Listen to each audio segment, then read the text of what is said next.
Hey guys, what's going on? My name is Tylearn, and today we're going to be starting part 3 of What If Naruto Learned Flying Raijin. I'm sorry guys that part 3 didn't come out as early as I expected it to, and obviously it wasn't like part 1 and part 2 where it was only a 1-day delay. But now it's like 2 or 3 now, and I want to apologize for that. I've just been going through some stuff, but now we're back, and with that being said, we can just cut this intro short. If you guys haven't seen the previous 2 parts, go check out the playlist down below, and with that being said, let's go straight into part 3.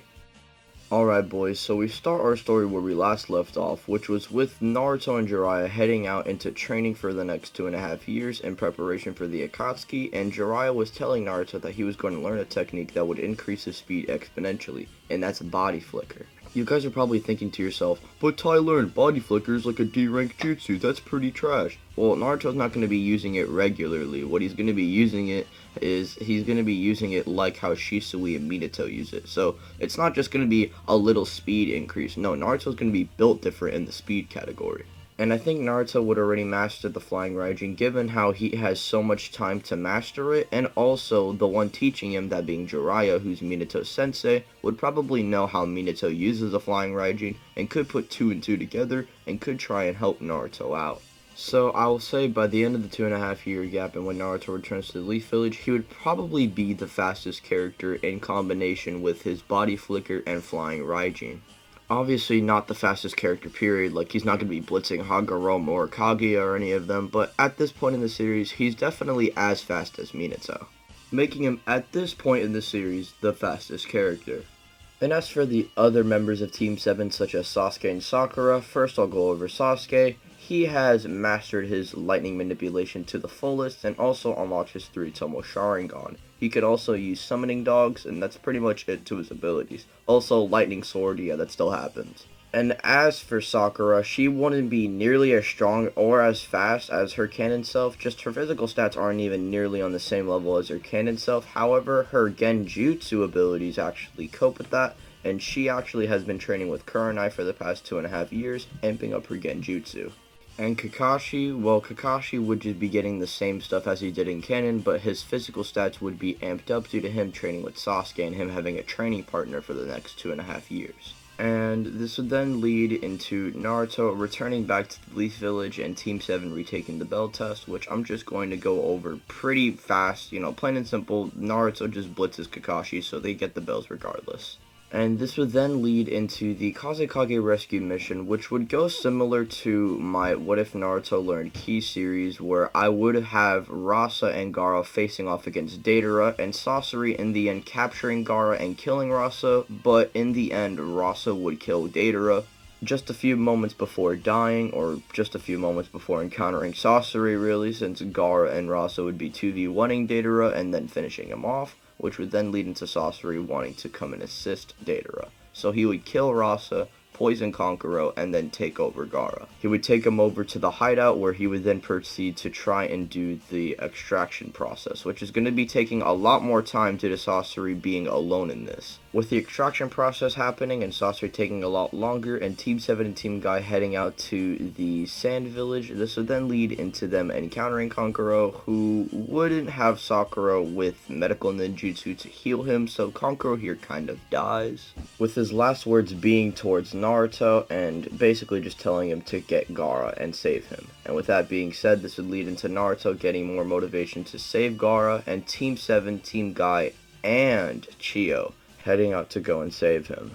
Naruto here would be using his high speed to his advantage and being ahead of the team, and he would encounter the Itachi clone, which leads into him slapping a Flying Raijin mark on the ground and then running back and teleporting his team to the Itachi clone, where they would then face Itachi. Sasuke here would be bloodlusted, and he would be the first one to try and attack the Itachi clone, which would then lead into him and the Itachi clone having a brief exchange, and Sasuke coming to the realization that this isn't the real Itachi. Not even close.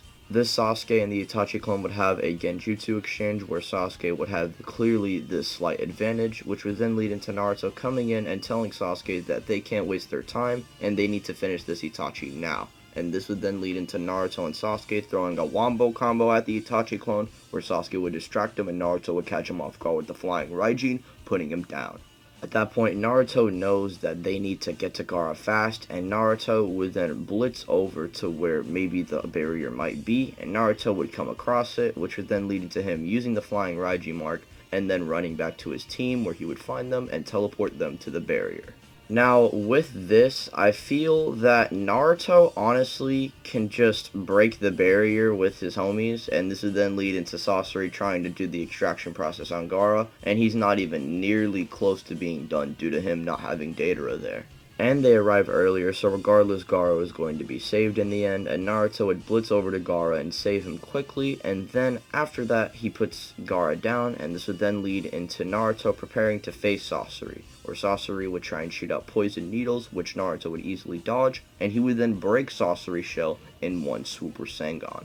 Sasori's real body would then be revealed, and this would then lead into a brief exchange between Sasori and Naruto, where Sasori would try and use the third Kazekage as his weapon, but it wouldn't even touch Naruto, not even nearly close, and Naruto would just be blitzing and bodying Sasori. But due to Sasori's regeneration, it's kind of hard to put him down.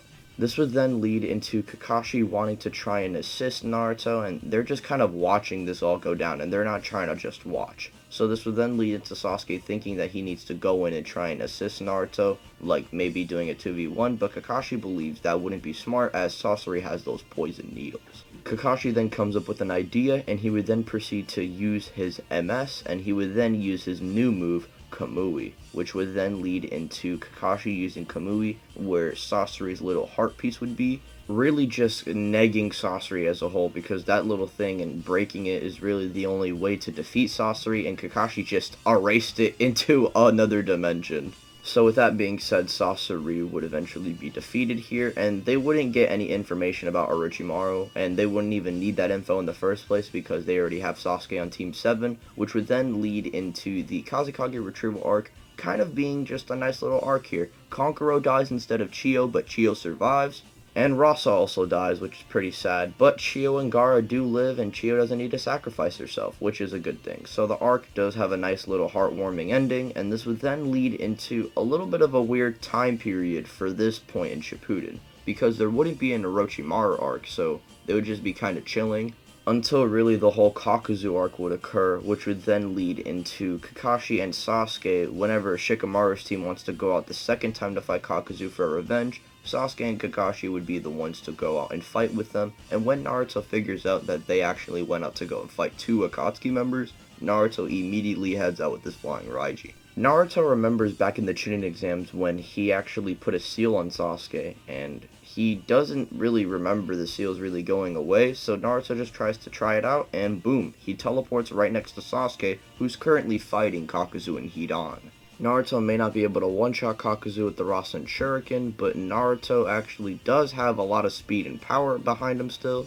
And Naruto here would just be using his speed to really try and off-guard Kakuzu, similar to how Kakashi actually pierced one of Kakuzu's hearts, which is what he did from like behind him, just off-guarded him. So Naruto would just try and use his speed to do that, which I think Naruto would easily be able to do, as Kakuzu was not really on Naruto's speed.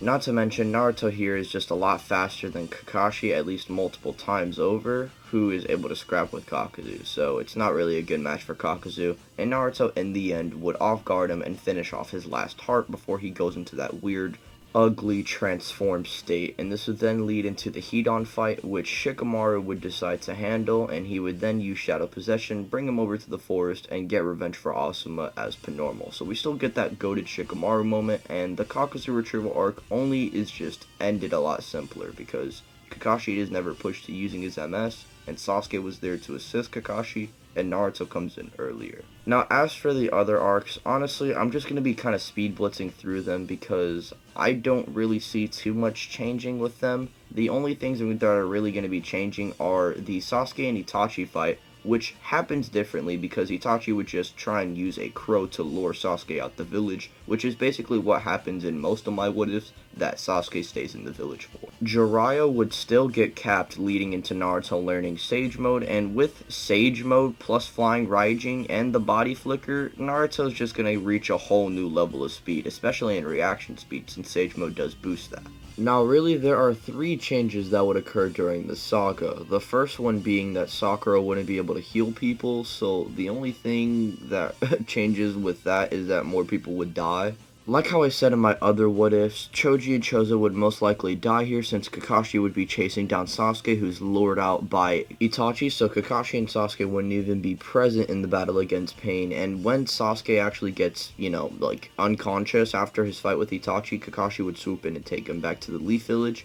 And while this is going down, Hiruzen would try and step down to the battlefield, who would probably be overwhelmed by Pain due to Pain's Renegon and him probably being weaker than his Part 1 self due to him getting older. And this would then lead into my final change, which would be the Chaotic Shinra Tensei. With no Tsunade trying to heal people, this means that people would be getting negged by this attack. The Chaotic Shinra Tensei would wipe out the entire Leaf Village and pretty much everyone in it. This then leads into Naruto using the Flying Raijin to teleport with Pa and Ma on his side and having Sage Mode immediately activated. And when he senses everyone in the village kind of just wiped out and negged, he is devastated. Not only would this lead into Naruto probably going into the six-tailed V2 state from the get-go, but him meeting Minato in that entire sequence happening a lot earlier. I think the Paths of Pain would just be getting wiped out by six-tailed Naruto, one at a time, until then it would be the Diva Path versus Naruto. The Diva Path would then use Chibaku Tensei sealing Naruto, but luckily Naruto and Minato would have their conversation like in canon. And Naruto with this would then fight Pain one-on-one once again, and with Naruto having Sage Mode and also Flying Raijin, he would be way faster than Pain, and he would finish off Pain with the same attack Minato finished off Obito with.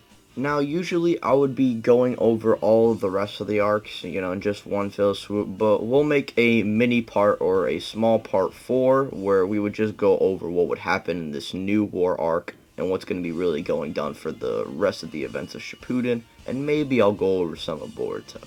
But with that being said, guys, this is where I'm going to be leaving our story off for right now. And if you guys do want more of this, be sure to subscribe and hit the notification bell, that way you are notified and updated every time I upload. And most of my subscribers, I'm pretty sure like 70% aren't even subscribed, but they watch my videos. Well, go and subscribe because you clearly like what you see. And with that being said, be sure to like the video, share it with your friends, and go check out the playlist down below to see the previous parts. My name is Tylearn. I'm going to catch y'all later.